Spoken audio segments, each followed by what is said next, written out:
대한민국의 조용기 목사님을 소개합니다. 이제 오늘 저는 여러분과 함께 출애굽기 14장 1절로부터 14절에 기록된 말씀으로 장애물 경주라는 제목을 가지고 은혜를 나누겠습니다. 일반 경주 중에서도 장애물 경주가 가장 힘이 드는 다른 박질인 것입니다. 목표를 향하여 전력으로 뛰어가는데 그 전력으로 뛰어가는 앞길에 여러 가지 장애물을 두어서 이것에 걸려 넘어지면 상처를 입고 목표 도달에 실패하고 마는 것입니다. 그러므로 목표에 도달하기 위해서는 전력을 기울여서 이 장애물을 뛰어넘어야만 되는 것입니다. 우리의 신앙생활은 여러분 평범한 길주가 아닙니다. 천국까지 신앙의 목표를 두고 인생의 삶의 경주를 달려가는 데는 수없이 많은 장애물을 뛰어넘어야 되는 것입니다.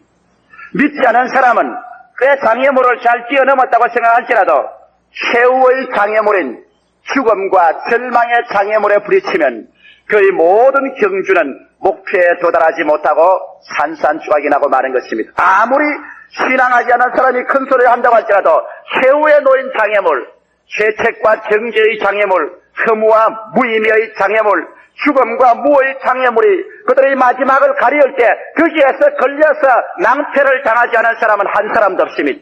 그 장애물에 걸리면 그의 모든 일생은 물거품으로 변화되어 버리고 말고 안개와 같이 사라져버리고 말고 쓰러지는 것입니다.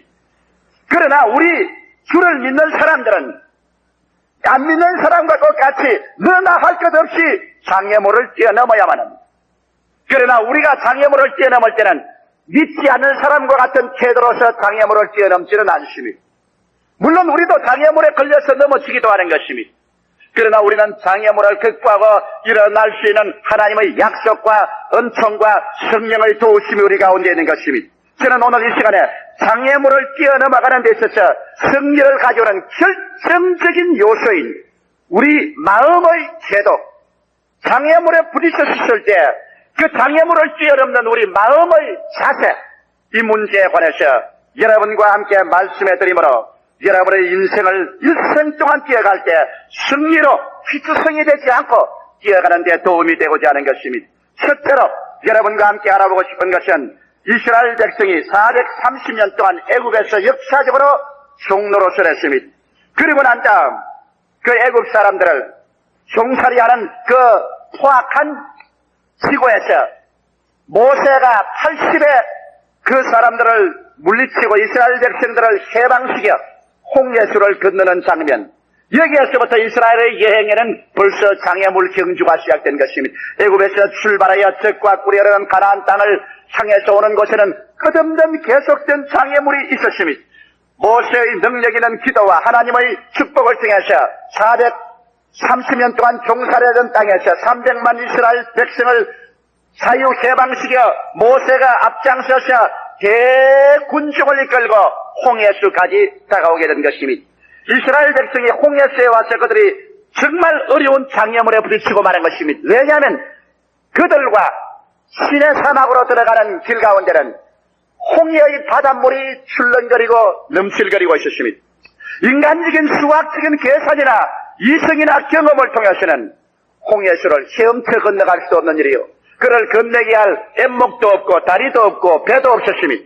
그들은 그 해변가에서 장사진을 치고 있는데 갑자기 일진 태풍이 불어오는 것 같이 요란스럽게 뒤를 돌아보니까 애굽의 대군대가 총동원 해서 이스라엘 백성을 전면시켜버리든지 그렇지 않으면 도로 포로로 잡아가기 위해서 그들은 진군해 오는 것입니다. 이스라엘 백성들은 동안에던 쥐와 같이 되고 마는 것입니다. 앞에는 창이란 홍해수요, 뒤에는 애굽의 대군대가 완전 무장을 해서 총돌격으로 다가오는 것입니다. 이와 같은 장면에 대해서 이스라엘 백성은 헤어날 수 없는 장애물에 부딪힌 것입니다.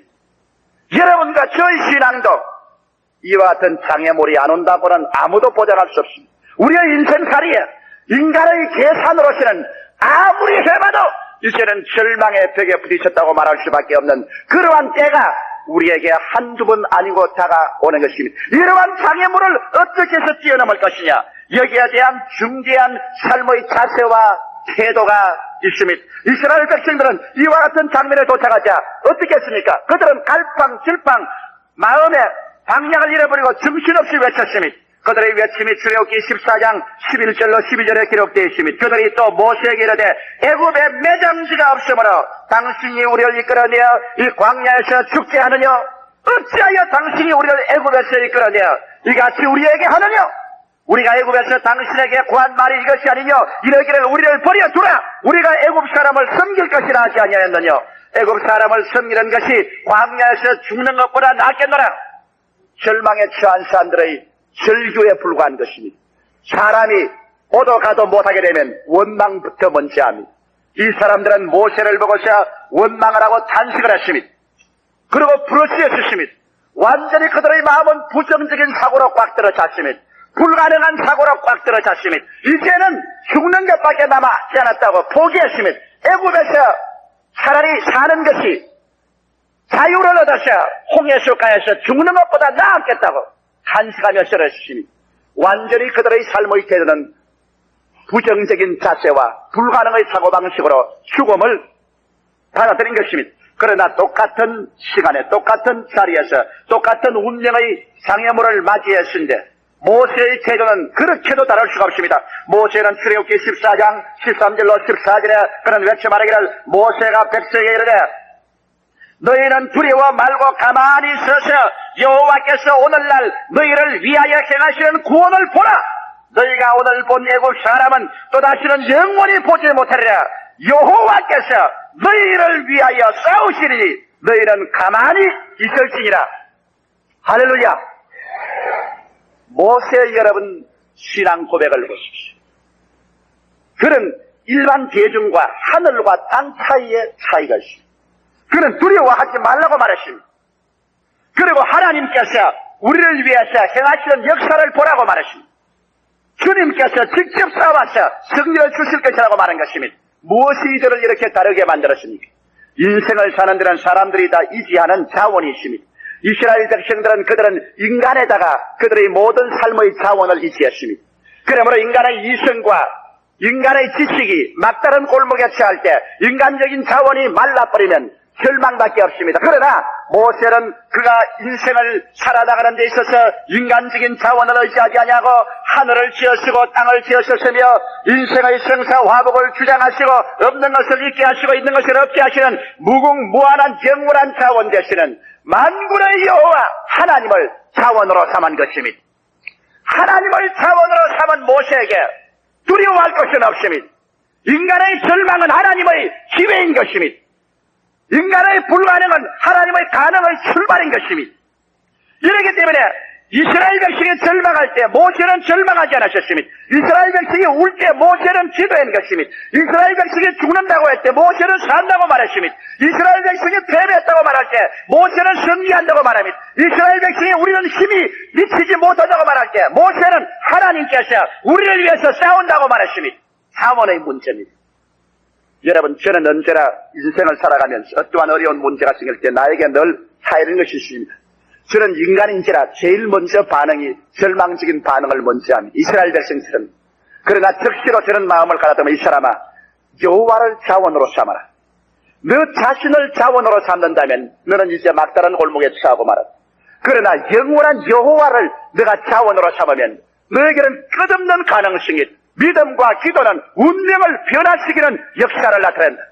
그래서 내 인생의 태도와 자세를 바로 잡았을 때마다 하나님의 능력은 나타난 것입니다. 에베소서에 보면 하나님께서 우리 온갖 구하는 것이나 생각하는 것에 더 넘치도록 영위한다고 말한 것입니다. 우리의 구하는 것과 생각하는 것은 우리 마음의 태도인 것입니다. 우리의 생각의 그릇이 잘못 잡혀 있으면 하나님께서 아무리 부어주려 해도 그릇이 없기 때문에 부어줄 수가 없는 것입니다. 삶의 태도, 이것보다 중요한 것이 없습니다. 성경은 우리에게 말씀하시기를 지킬 만한 것보다 내 마음을 지켜라. 생명의 근원이 거기에서 나오나니라. 할 수 있거든이 무슨 말이냐. 믿는 자에게는 능치 못하심이 없나니라. 내 믿은 대로 될지어다. 마음의 자세, 이것이 똑같이 애굽에서 나와서 똑같이 홍해수의 장벽에 취하여 인생의 장애물에 걸렸었을 때 이스라엘 백성의 자세와 모세의 자세를 확실하게 분리시킨 것이 누가 이겼습니까?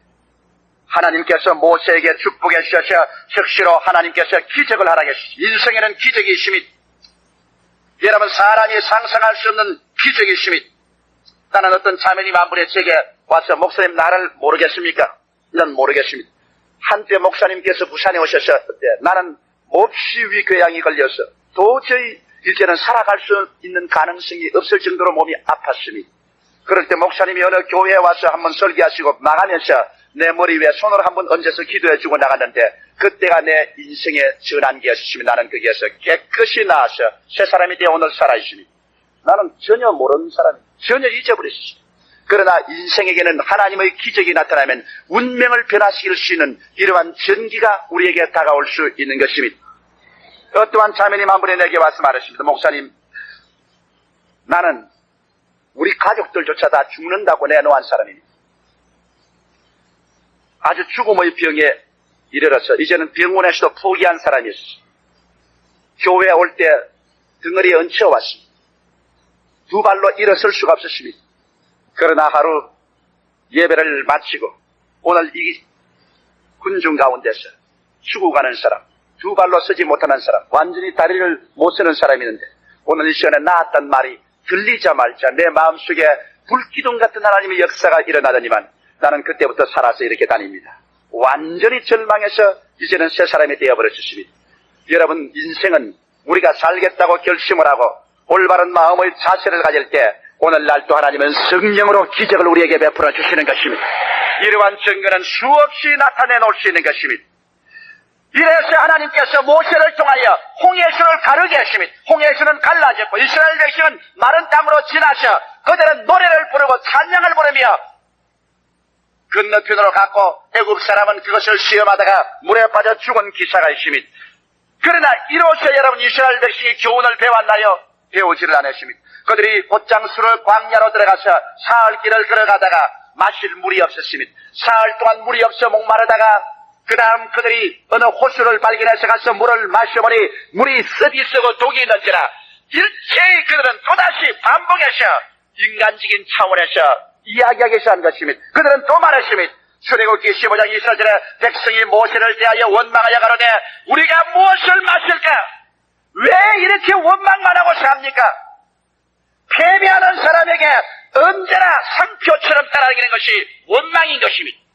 그러나 모세는 그 자리에서 원망하지 않았습니다. 모세는 또다시 무궁한 가능성을 가지고 영원한 자원 되시는 하나님을 의지하는 긍정적이고 적극적이고 창조적인 마음의 자세를 취했습니다. 출애굽기 15장 25절에 모세가 여호와께 부르짖었더니 여호와께서 그에게 한 나무를 지시하시니 그가 물에 던지며 물이 달아졌더라고 성경은 말하고 있는 것입니다.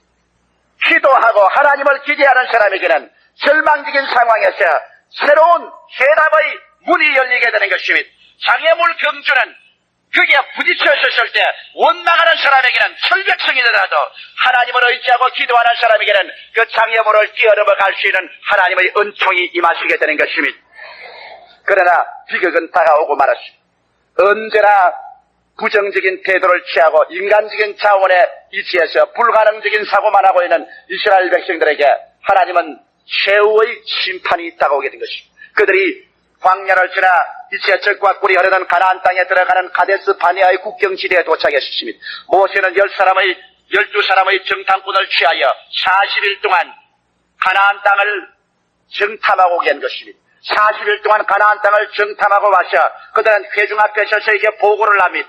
그러나 여러분, 사람이 어떠한 사물을 볼 때 분명히 여러분 똑같은 방향으로 보지 않습니다. 그 마음의 척도에 따라서 사물을 봅니다. 10사람의 정탐꾼은 부정적인 마음의 자세를 가지고 보았습니다. 그러므로 40일 동안 광야를 지나와서 가나안에 들어가서 정탐한 그들의 눈에는 산은 높고 고른 깊고 성은 높고 그곳에 있는 사람들은 키가 우측장신이며 그 땅은 험하고 도저히 들어가서 이길 수 없다는 것으로만 보았습니다.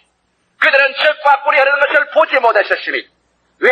그들의 마음이 부정적이고 불가능으로 꽉 들어찼기 때문인 것입니다. 그러나 그 중에 두 사람 여호수아와 갈렙은 들어가서 그들은 젖이 흐르고 꿀이 흐르고 아름다운 땅을 보았습니다.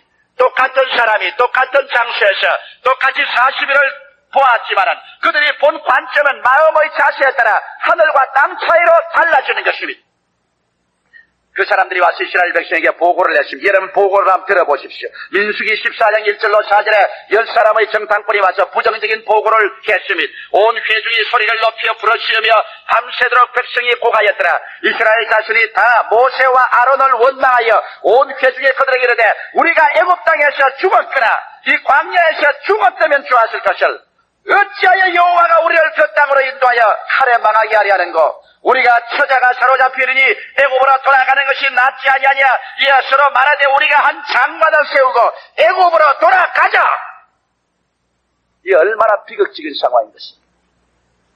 부정적인 사람은 아무도 도와줄 수 없습니다. 그들은 다시 죄악과 저주로 돌아가는 길밖에 없습니다. 그러나 그와 정반대의 여러분 사람 보십시오. 여호수아와 갈렙은 민수기 14장 7절로 9절에 말하기를 이스라엘 자손에게 온 회중에게 일러가로되 우리가 두루 다니며 탐지한 땅은 심히 아름다운 땅이라. 여호와께서 우리를 기뻐하시면 우리를 그 땅으로 인도하여 들이시고 그 땅을 우리에게 주시리라. 이는 과연 젖과 꿀이 흐르는 땅이니라. 오직 여호와를 거역하지 말라. 또 그 백성을 두려워하지 말라. 그들은 우리의 밥이라. 그들의 보호자는 그들에게서 떠났고 여호와는 우리와 함께 하시느니라. 그들을 두려워하지 말라. 여기에 여호수아와 갈렙은 창조적인 마음의 자세로서 보았기 때문에 젖과 꿀이 흐르더라. 아름다운 땅이더라. 그들을 두려워하지 마라. 높은 산 깊은 계곡 장대한 거인들 이것은 다 우리의 밥이다. 얼마나 여러분 긍정적인 마음의 자세입니까? 고난이 우리의 밥이라는 것을 나는 여호수아와 갈렙에게서 배웠었습니다. 밥은 왜 줍니까? 먹으라고 줍니다. 많이 먹으면 튼튼해지고 안 먹으면 병듭니다. 여러분도 자식 길러보면 알지요. 자꾸 밥 투정하는 놈 치고 빼빼하지 않은 놈 없고 주는 것마다 잘 먹는 놈 치고 주먹 안 센 놈 없습니다. 여러분께서 인생에 장애물이 다가올 때마다 자꾸 투정을 하는 이것은 병들었다는 증거인 것입니다. 들어오는 것마다 여러분 믿음과 기도로서 받아 먹고 소화를 시켜버리면 여러분은 영혼이 잘됨같이 범사의 잘됨에 강건한 하나님의 생명력을 얻게 되는 것입니다. 이래서 하나님께서는 여기에서 결정을 내려버리고 말한 것입니다. 이스라엘 백성들을 주님께서 다시 광야로 돌이켰습니다. 40년 동안 광야에서 방황해서 부정적인 태도를 취하여 못 들어간 사람이 다 죽어서 광야에서 파묻히게 만들어버렸습니다. 그리고 그 자손들을 여호수아와 갈렙은 살아서 그들을 이끌고 젖과 꿀이 흐르는 가나안 땅으로 들어가게 만들어 주신 것입니다. 삶의 자세와 태도, 똑같은 목표를 향하여 걸어가는데 여러분 똑같은 장애물을 당할 때 그 장애물을 인간적인 차원에서 당할 것이냐, 하나님을 영원한 차원으로 믿고 하나님 편에 서서 믿음으로 당할 것이냐, 이것은 여러분 인간의 전국적인 운명을 결정하는 사건이 되고 마는 것입니다. 둘째로 제가 이스라엘 백성들의 그 모형이 우리에게 어떠한 오늘 교훈을 주는가 알아보십시오. 인간은 육의 사람과 영의 사람으로 나누어지는 것입니다. 여러분과 나는 바로 여러분과 내 속에 모세도 있고 여호수아도 있고 갈렙도 있음과 동시에 우리의 밖에 육은 또 이스라엘 백성 원망하는 사람 10명의 정탐꾼 같은 사람도 있습니다. 우리는 육과 영으로 나누어져서 투쟁하는 사람들인 것입니다. 육의 사람은 자연인입니다. 이 자연인은 3차원의 세계 속에서 삽니다. 그는 눈으로 보고 귀로 듣고 코로 냄새 맡고 입으로 맛보고 손으로 만지는 감각적인 세계 속에 사는 사람입니다. 고린도전서 2장 14절에 육에 속한 사람은 하나님의 성령의 일을 받지 아니하나니 저희에게는 미련하게 보이며 또 깨닫지도 못하느니 이런 일들은 영적으로야 분별함이라고 말한 것입니다. 육의 사람은 인간의 이성으로 모든 것을 봅니다. 감각으로 봅니다. 경험 중에서 생활합니다. 이것은 육신을 살아갈 때는 필요한 것입니다. 인간을 살아갈 때는 여러분 이와 같이 이성도 감각도 경험을 저버리고 살 수는 없습니다. 그러나 이러한 사람은 육신적인 차원의 생활밖에 못합니다. 이러한 사람은 인간적인 생의 차원을 가지고서 인간적인 힘으로 투쟁하다가 인간의 이성과 인간의 감각과 인간의 경험이 막다른 골목에 취하면 두 손을 들어버리고 마는 사람인 것입니다. 그러나 여기에 영의 사람이 있습니다. 이 사람은 신앙인인 것입니다. 이 신앙인은 3차원의 세계를 다스리고 그를 창조하고 지배하는 4차원의 소속에 들어간 사람인 것입니다. 이러한 사람은 예수 그리스도를 구주로 믿고 보혈로 씻음받고 성령이 임하여서 이제는 없는 것을 있게 하시고 있는 것을 없게 하시는 창조적인 세계, 4차원의 세계에 가입해 들어간 사람이 바로 영의 사람인 것입니다. 그러므로 영의 사람은 4차원의 세계와 대화를 가집니다. 이것이 기도입니다. 영의 사람은 4차원의 세계의 메시지를 받습니다. 이것이 바로 성경입니다. 영의 사람은 바로 4차원의 능력을 가지고 기적을 창조합니다. 이것이 바로 믿음인 것입니다. 로마서 8장 9절엔 말하기를 만일 너희 속에 하나님의 영이 거하시면 너희가 육신에 있지 아니하고 영에 있나니 누구든지 그리스도 영이 없으면 그리스도의 사람이 아니라고 말하셨습니다. 오늘 예수를 구주로 믿으시면 아멘 하십시다. 그러면 여러분 속에 하나님의 영이 거하시는 것이요, 하나님의 영은 4차원의 영이요, 여러분 속에 4차원의 세계가 들어온 것입니다. 하나님의 영이 계신 사람은 4차원의 세계를 받아들인 사람인 것입니다. 그렇다면 4차원은 3차원을 다스리는 것입니다. 2차원은 1차원의 평면을 다스립니다. 공간은 2차원을 다스리는 것입니다. 그리고 또 3차원은 2차원을 다스리고 4차원은 3차원을 다스립니다. 오늘 우리가 하나님의 성령의 능력으로 말미암아 예수 그리스도 이름으로 아버지와 대화하고 기도함으로 말미암아 우리가 써야 있는 선이나 1차원의 선이나 2차원의 평면이나 3차원의 이런 공간이나 이러한 것은 기도와 믿음으로 변화시킬 수가 있는 것입니다. 할렐루야.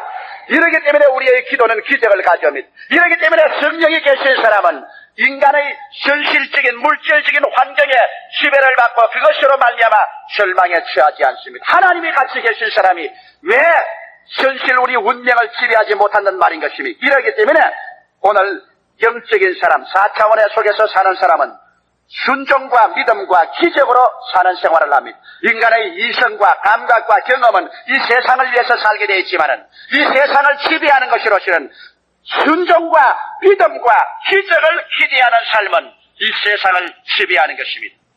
그러면 셋째로 하나님의 사람들이 어떻게 순종과 믿음과 기적을 가지고 살 수 있는 것을 말씀해드리고 오늘 예배를 빌하겠습니다. 우리는 믿음으로 말미암아 사는 사람들이기 때문에 전적으로 하나님께 순종해야 됩니다.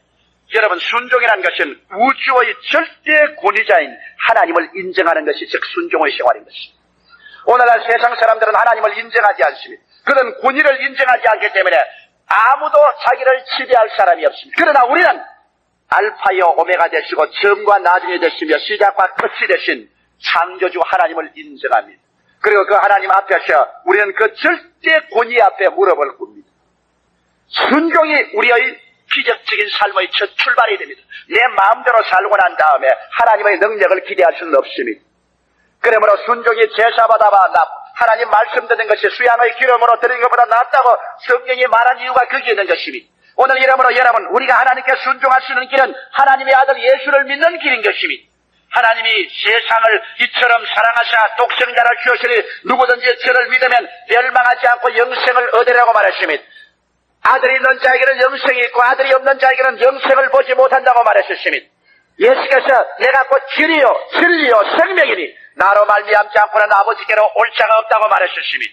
이러므로 우리는 하나님의 명령에 순종해서 그 권위를 우리 생애 속에 인정할 때 우리는 하나님 앞에 기적적인 삶을 살 수 있는 시작이 되는 것입니다. 그 다음 우리는 믿음으로 말미암아 살아야만 되는 것입니다. 신령한 하나님의 사람들은 믿음으로 삽니다. 사람이 보는 것으로 행하지 않고 믿음으로 행합니다. 나의 의인은 믿음으로 말미암아 살리라. 뒤로 물러가면 내 마음이 저를 기뻐하지 아니하려고 말한 것입니다. 인간의 이성과 감각과 경험이 막다른 골목에 처해서 우리는 하나님의 말씀 위에 서는 것입니다. 믿음이란 마음대로 믿는 것 아닙니다. 믿음이란 하나님의 말씀의 고리에다가 잡아매야 믿음이 생기는 것입니다. 창세기부터 요한계시록까지 하나님의 약속의 말씀을 연구하고 설교를 듣고 깨달아서 약속의 말씀을 마음속에 받아들여 말씀에 믿음을 묶을 때 기적이 생기라는 것입니다. 성경은 말하기를 로마서 10장 11절에 믿음은 들음에서 나며 들음은 그리스도의 말씀으로 말미암았다고 한 것입니다. 오늘 그러므로 하나님 말씀을 공부하십시오. 설교를 들으십시오. 주의 말씀의 약속을 받아들이십시오. 그래서 약속이 있으면 눈에는 아무 증거 안 보이고 귀에는 아무 소리 들리지 아니하고 손에는 잡히는 것 없고 내 앞에 트럭같이 어두워 절망이 바닷물같이 소용돌이쳐도 믿습니다. 말씀 위에 서서 나갈 때 말씀은 여러분에게 하나님의 능력을 나타내 주시는 것입니다. 이렇기 때문에 우리에게 소망이 있습니다. 이 성경에 무려 32,500가지의 약속이 기록되어 있습니다. 약속이 있기 때문에 우리에게는 소망이 있습니다. 우리는 절망할 수 없습니다. 환경이 어떻게 되더라도 우리는 절망할 수 없는 것은 환경을 변화시키고 창조하는 하나님의 말씀을 가지고 있기 때문인 것입니다. 왜? 하나님은 말씀으로 하늘과 땅을 지었기 때문인 것입니다. 그 동일한 말씀을 오늘 우리에게 성경의 기록에서 주었기 때문에 이 말씀을 받아들여서 이 말씀 위에 서서 말씀을 부여잡고 환경에 좌우하지 않은 사람은 말씀대로 그런 기적을 체험하게 되는 것입니다. 그 다음 하나님의 사람들은 기적을 기대하는 사람들인 것입니다. 나는 매일같이 아침에 일어나 말합니다. 하나님, 오늘 내게 기적이 일어날 것을 기대합니다. 나는 어려운 문제가 닥치면 아버지께서 기적을 행할 수 있는 기회가 왔습니다. 그렇게 외칩니다. 인간의 정상적인 사고에 하나님께서 내려오셔서 간 이야기 시작하시면 인간으로서 해석할 수 없기 때문에 기적이라고 말하는 것입니다. 오늘날 기적은 우리 가운데 넘치게 있습니다. 적어도 순복음 중앙교회 출석한 여러분들은 여러분께서 수없이 많은 기적들을 눈으로 보고 체험하고 또 응답을 받았을 것입니다. 우리 하나님께서 오늘날 또 우리 가운데서 기적을 행합니다. 그러므로 우리가 인생을 살아갈 때 우리의 인생의 다름질에 장애물이 다가와서 일반적인 사람이 이성으로나 감각으로나 체험으로 이제 뛰어넘을 수 없을 때 우리는 하나님에 대한 순종과 말씀에 대한 믿음과 기적을 기대함으로 말미암아 홍해수는 갈라지고 쇳물은 갈아지고 만나는 임하고 바위는 터져서 물이 나오고 석구는 물러가고 석과 꿀이 흐르는 땅으로 건너갈 수 있는 기적적인 능력의 다름질을 할 수가 있게 되는 것입니다. 할렐루야. 주를 믿는 사람들은 장애물을 두려워해서는 안 됩니다. 고린도전서 10장 13절에 사람이 감당할 시험 받기는 너희에게 당한 것이 없나니 오직 하나님은 미쁘시사 너희가 감당치 못할 시험 당함을 허락지 아니하시고 시험 당할 점에 또한 피하기를 내사 너희로 능히 감당치 하시나니라고 말씀하셨습니다. 우리는 순종과 믿음과 기적을 통하여 장애물을 극복하고 더욱 크게 성장하게 됩니다. 예수님을 사랑하는 여러분, 우리들은 3차원의 세계 속에서만 사는 사람이 아닙니다. 선과 평면과 공간만 가지고 사는 사람들이 아닙니다. 우리는 성령 4차원을 모시고 사는 사람들인 것입니다. 할렐루야. 성령이 계신 곳에는 4차원의 세계가 와 있습니다. 이 성령께서는 모든 3차원의 세계를 다스립니다. 보십시오. 선이 모이면 평면이 되지 않습니다. 평면은 2차원의 세계는 1차원 선을 다스립니다. 또 이러한 평면이 착착 채워지면 여러분 공간이 되지 않습니까? 입체가. 그러므로 이 입체 속에는 평면이 들어있습니다. 3차원의 세계는 2차원을 다스립니다. 그렇다면 이 입체 공간은 그것을 만드시고 품으시는 성령 안에서는 언제나 변화가 되는 것입니다. 이렇기 때문에 창세기에 땅이 공허하고 혼돈하며 흑암이 기쁨을 쏠 때 하나님의 신이 지구를 안고 운행하시더라더니 빛이 있어라. 빛이 있었고 공간이 생겨라. 공간이 생겼고 묻히 드러나라. 묻히 드러난 이유는 4차원은 3차원을 생산해냅니다. 3차원은 2차원을 만들어냅니다. 2차원은 1차원을 만들어냅니다. 그렇기 때문에 하나님의 성령이 계신 사람은 기도와 믿음과 기적을 통하여 우리의 현실적인 세계를 변화시키는 기적을 가져올 수 있는 것입니다. 할렐루야. 예수 믿는 것은 성령이 계신 사람은 기적이 오게 마련되어 있는 것입니다. 환경을 변화시키게 되어 있는 것입니다. 믿음과 기도는 운명을 변화시킵니다. 이러므로 우리의 신앙은 위대합니다. 우리 기독교의 신앙은 멸하지 않습니다. 우리 기독교 신앙은 창조하고 생산합니다. 왜? 창조와 생산의 영 성령이 오늘 우리 마음에 와 있고 이 가운데 와 있고 우리 가운데 운행하기 때문인 것입니다. 할렐루야. 하나님은 살아계십니다.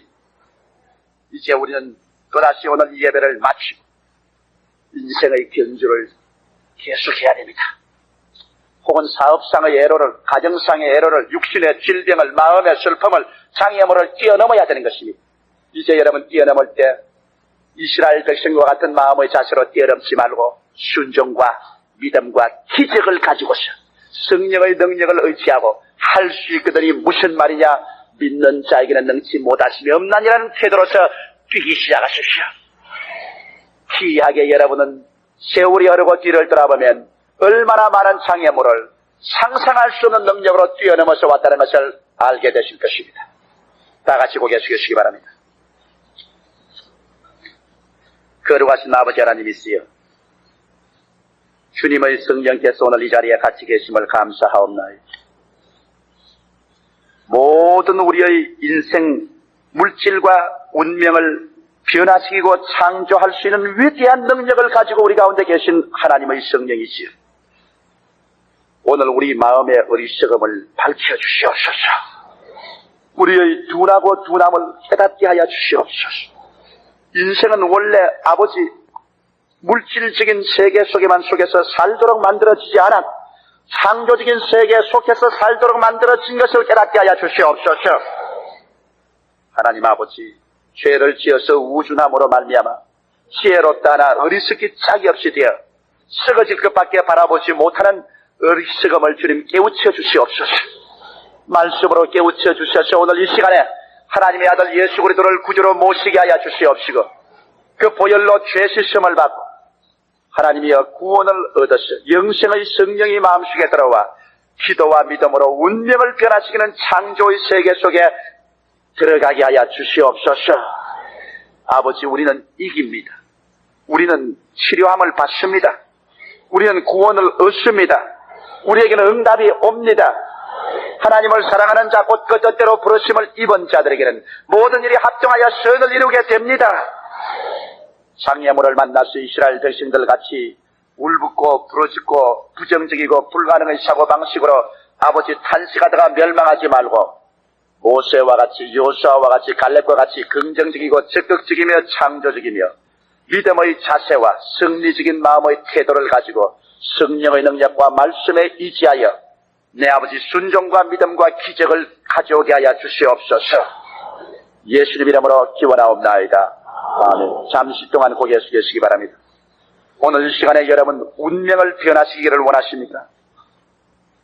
하나님의 성령께서 여러분 마음을 찾고 있습니다. 이미 그리스도를 모신 여러분은 인간으로 형용할 수 없는 위대한 세계 속에 속해 있습니다. 여러분이 생각하는 것보다는 더 놀라운 권능의 세계 속에 지금 들어와 있습니다. 그러나 아직 예수를 믿지 않은 사람은 불운관 장래에 여러분 그리스도를 믿지 않으면 마지막 장애물에 걸려서 피투성이가 되어 버림받고 말 것입니다. 사람이 한번 나서 죽는 것은 정한이 지어 죽고 난 다음에는 심판이 있습니다. 너희 인생이 무엇이냐? 잠시 있다 사라지는 안개니라. 모든 인생은 풀과 같고 그 영화는 풀의 꽃과 같다. 풀은 시들고 꽃은 떨어지고 맙니다. 예수 그리스도께서 우리를 구원하기 위해서 하나님으로서 육신을 쓰고 오셨습니다. 십자가에 못 박혀 피 흘려 죽으셨다 부활하시며 그 피값으로 죄 용서함 받고 부활의 능력으로 우리는 영원한 생명을 얻습니다. 죄를 지었음에도 불구하고 못났음에도 불구하고 버림을 받아야 마땅함에도 불구하고 수고하고 무거운 짐진 자들은 다 내게로 오라. 내가 너희를 편히 쉬게 하겠다고 주께서 말씀하고 있습니다. 지금이 여러분의 기회입니다. 성령께서 여러분 마음문을 두들길 때가 기회인 것입니다. 나는 아직 예수 믿지 않습니다. 믿다가 타락했으나 돌아오기를 원하니 나를 위해서 기도해 주십시오 하시는 분은 그 자리에 일어나 주시기 바랍니다. 어느 처소에 있어 좋습니다. 지금이 여러분의 기회인 것입니다. 내일이면 늦을 것입니다. 다시는 하나님이 안 부를지 모릅니다. 지금이 하나님의 부르심이 여러분에게 미쳤습니다. 마음에 하나님의 성령이 양심을 문을 두들길 때 이때가 오늘 여러분 영원한 인생의 변화를 받고 구원을 얻는 기회가 되는 것입니다. 주님께서 부르실 때 이 기회를 놓치지 마십시오. 하나님께서 여러분을 찾고 계십니다. 저 텔레비전에 있는 여러분도 제가 모니터를 통해서 여러분을 보고 있습니다. 여러분 그 자리에서 마음의 결정을 내리시면 그 자리에서 일어나시기 바랍니다. 고맙습니다. 몇 사람이 일어나 있는 것을 감사합니다. 오늘 이 시간에 예수를 믿고 새로운 생명 속에 들어오기를 원하시는 분은 가슴에 손을 얹으시기 바랍니다. 그리고 제가 기도하는 이 기도에 뜨겁게 따라해 주시기 바랍니다. 이는 신앙 고백입니다. 사람이 마음에 믿어 이에 이르고 입으로 시인하면 구원에 이릅니다. 여러분 이 신실한 신앙 고백이 오늘 여러분들 하여금 하나님의 백성이 되고 영생을 얻게 하고 그리스도의 사람이 되게 만들어주는 것입니다. 따라 기도해 주시기 바랍니다. 사랑하시는 아버지, 저는 죄인입니다. 어디에서 와서 어디로 가며 무엇 때문에 사는지 알지 못하고 방황했습니다. 이 시간에 하나님의 부르심을 받고 빈손 들고 섰습니다. 예수님의 십자가 보혈로 저를 씻어 주시옵소서. 저를 위하여 죽으시고 저를 위하여 부활하신 예수 그리스도를 구주로 모셔드립니다. 사랑하시는 예수님, 저를 점령하여 주시고 영원토록 인도하여 주옵소서. 기도와 믿음을 통하여 삶과 운명을 변화시킬 수 있는 기적적인 삶을 살게 하옵소서. 저를 구원해 주시니 감사합니다. 예수님 이름으로 기도합니다. 아멘. 그대로 서 계시기 바랍니다. 살아계신 아버지여, 우리 형제 자매들이 주님 앞에 결정을 내리고 일어나서 예수 그리스도를 구주로 모셔드리게 되었습니다. 한 사람도 이 가운데서 나고자가 없게 되게 도와주시옵시고, 예수님의 사랑과 은혜 속에 굳세게 서서 이 땅을 승리롭게 살다가 장애물을 뛰어넘고 뛰어넘는 승리 속에 있다가 주님 오시는 날에 천국에 들어가지 못하는 사람이 한 사람도 없게 만들어 주시옵소서. 예수 그리스도 이름으로 축복하고 기도드리옵나이다. 아멘. 할렐루야. 아멘. 목사님 감사합니다. 구독과 좋아요는 제작하는 데 힘이 됩니다. 감사합니다.